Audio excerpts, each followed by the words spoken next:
Today we're going to go through how to set up the order of when and who to call in the collections department. And this is done based on a series of passes, and I'll explain what passes are in a second.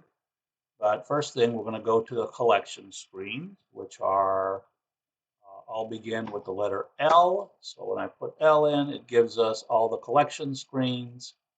And I'm going to choose for this one the collection department employees. And what this is going to do is going to allow me to identify who to call on each pass. So let me explain what a pass is. When we have a delinquent employee, we're going to try to reach them. And for each pass would be an attempted contact, let's say. So if I have a delinquent employee in a delinquent customer in my queue, that day is going to be pass one for that customer. If I don't reach that customer, then it's going to um, send that account to a different day, and that would be pass two. Same thing if I can't reach them that day, it'll go to pass three on a different day, and so on until we finally reach that customer. So, and as you'll see, obviously, we have to go to a few steps to get to where we're going to set these things up.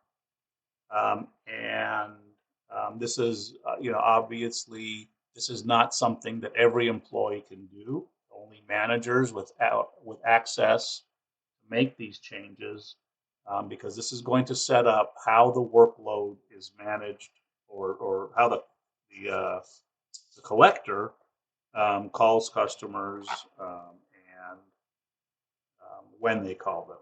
So I'm going to put my number in here. I'm going to go, let's see, I'll choose one here. It's not really anything to do with the employee, but this is how we get there. So I'm choosing somebody on team number one. I click that.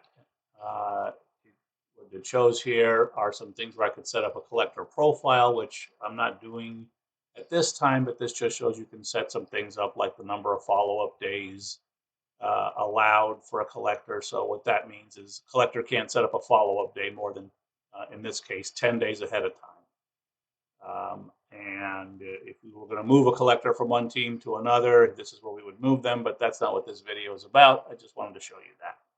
So the next thing I'm going to do is I'm going to click here. We're going to team one. And team one is identified as customers that are 0 to 90 days delinquent.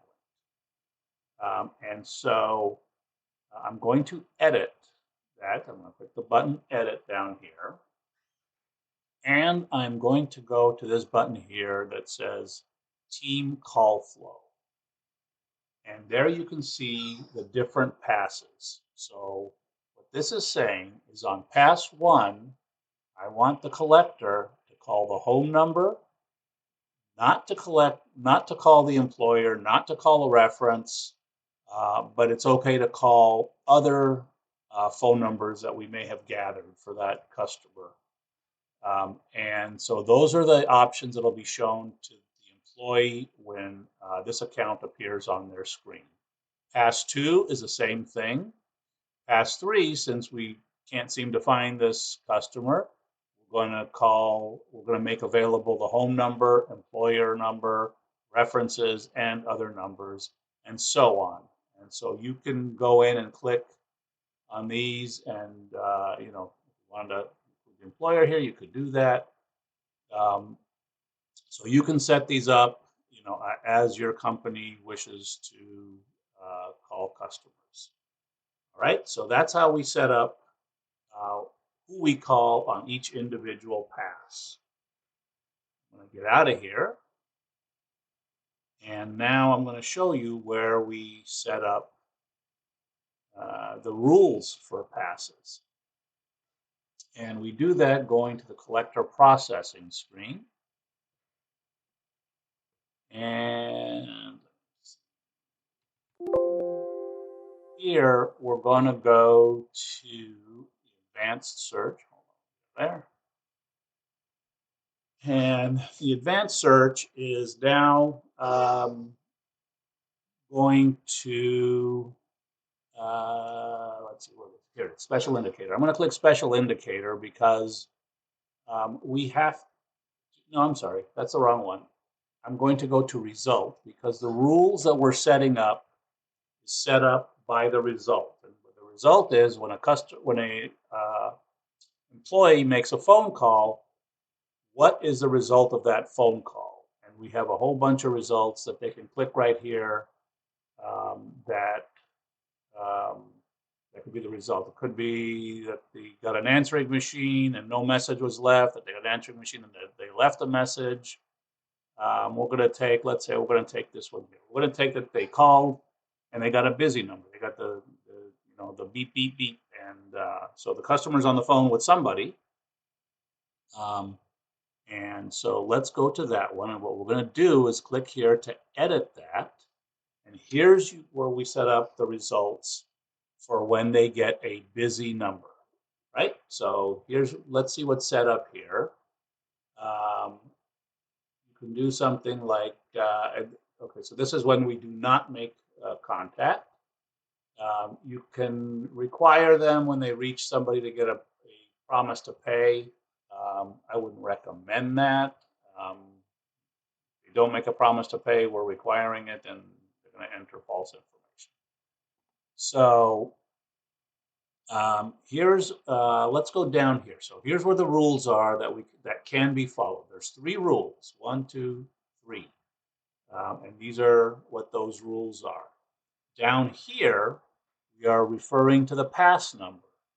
So what that says is if we are on pass number 1 and we get a busy signal, then follow rule number 1. Rule number 1 is here. Rule number 1 is depending on who we're calling, is it a home number, cell number, employee reference, an employer or a reference? Call, what this is saying is 1 hour after after we get that busy signal. This is not set up. This is just a practice database. So what I would recommend is rather than that 1 hour, you may want to say, no, let's do it in 15 minutes. We know that they're on the phone. Let's try to get them, after they hang up. Let's give them some time to, finish their phone call and then give them a call. So there you can see you would set this up. And if they got a busy signal, what's going to happen is that uh, customer is going to disappear out of their queue for the next 15 minutes. And in 15 minutes, it's going to pop back into the queue and it's going to pop back up to the top of their queue. So they will be forced to make that call, right? So let's go back down here and say, in this case, the way it's reading is we're going to use that same rule on the second pass, right? And if we're on our third pass, what it's saying is, okay, now let's not do rule number 1.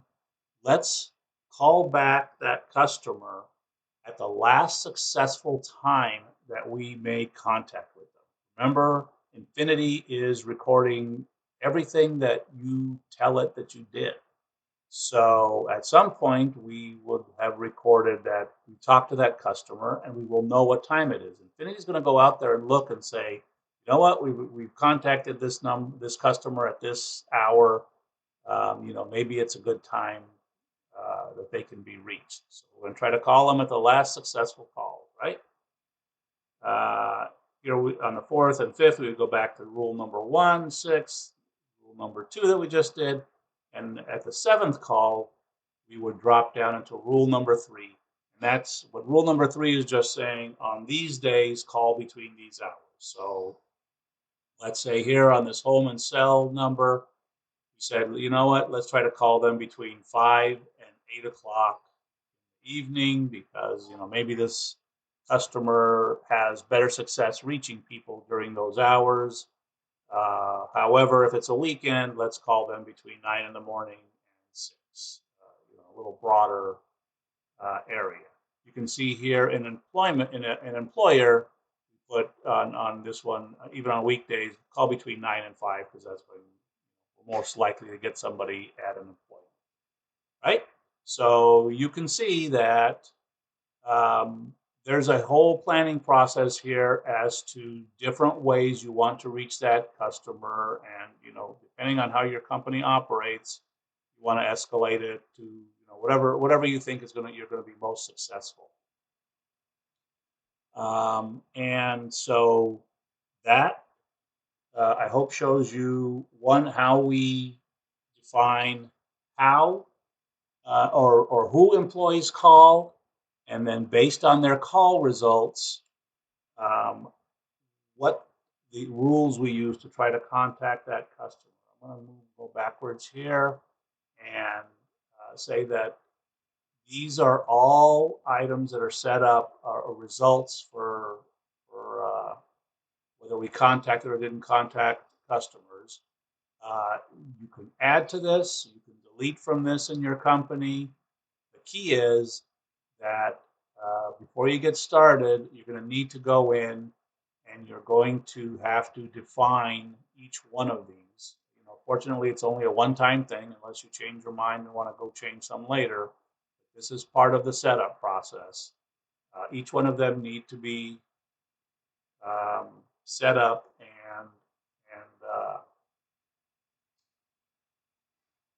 and saved. And so that's how we set up the collection process, the call process. I hope this was helpful.